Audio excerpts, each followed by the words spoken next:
तो आप सभी को जैसे पता है कि लोहड़ी का त्योहार आने वाला है और हम सभी के लिए लोहड़ी का त्योहार कितना मायने रखता है। पंजाब और हरियाणा में लोहड़ी का त्योहार धूमधाम से मनाया जाता है। तो जानते हैं सबसे पहले कि लोहड़ी का अर्थ क्या है। लोहड़ी को पहले तिलोड़ी कहा जाता था। यह शब्द तिल और रोड़ी शब्दों के मेल से बना है, जो समय के साथ बदलकर लोहड़ी के रूप में प्रसिद्ध हो गया। मकर संक्रांति के दिन भी तिल गुड़ खाने और बांटने का महत्व है। पंजाब के कई इलाकों में इसे लोही या लोई भी कहा जाता है। वर्ष की सभी ऋतुओं में कई तरह के छोटे बड़े त्योहार मनाए जाते हैं, जिनमें से एक प्रमुख त्योहार लोहड़ी है, जो बसंत के आगमन के साथ 13 जनवरी की रात को मनाया जाता है। इसके अगले दिन माघ महीने की संक्रांति को माघी के रूप में मनाया जाता है। लोहड़ी की शाम को लोग लकड़ी जलाकर अग्नि के चारों ओर चक्कर काटते हुए नाचते गाते हैं और आग में रेवड़ी, मूंगफली, खील, मक्की के दानों की आहुति देते हैं। अग्नि की परिक्रमा करते और आग के चारों ओर बैठकर लोग आग सेकते हैं। इस दौरान रेवड़ी, खील, गजक, मक्का खाने का आनंद लेते हैं। लोहड़ी के दिन विशेष पकवान बनते हैं, जिसमें गजक, रेवड़ी, मूंगफली, तिल गुड़ के लड्डू, मक्के की रोटी, सरसों का साग प्रमुख होते हैं। लोहड़ी से कुछ दिन पहले ही छोटे बच्चे लोहड़ी के गीत गाकर लोहड़ी के लिए मेवे, रेवड़ी, मूंगफली इकट्ठा करने लग जाते हैं।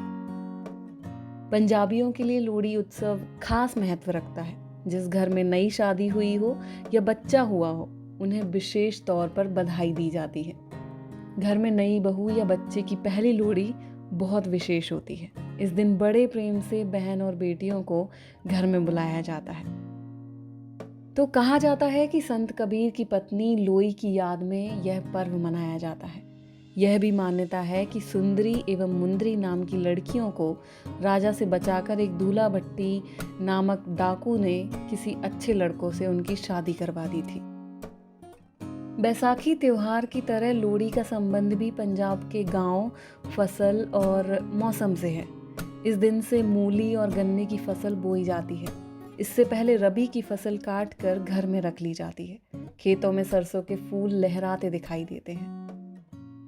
तो पौराणिक मान्यता के अनुसार सती के त्याग के रूप में यह त्योहार मनाया जाता है। कथानुसार जब प्रजापति दक्ष के यज्ञ की आग में कूदकर शिव की पत्नी सती ने आत्मदाह कर लिया था, उसी दिन की याद में यह पर्व मनाया जाता है। आधुनिकता के चलते लोहड़ी मनाने के तरीके बदल गए हैं। अब लोहड़ी में पारंपरिक पहनावे और पकवानों की जगह आधुनिक पहनावे और पकवानों को शामिल कर लिया गया है।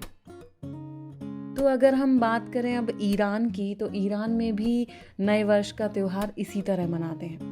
आग जलाकर मेवे अर्पित किए जाते हैं। मसलन पंजाब, हरियाणा और दिल्ली में मनाई जाने वाली लोहड़ी और ईरान का चहार शंबे सूरी बिल्कुल एक त्योहार जैसे है। इसे ईरानी पारसियों या प्राचीन ईरान का उत्सव मानते हैं।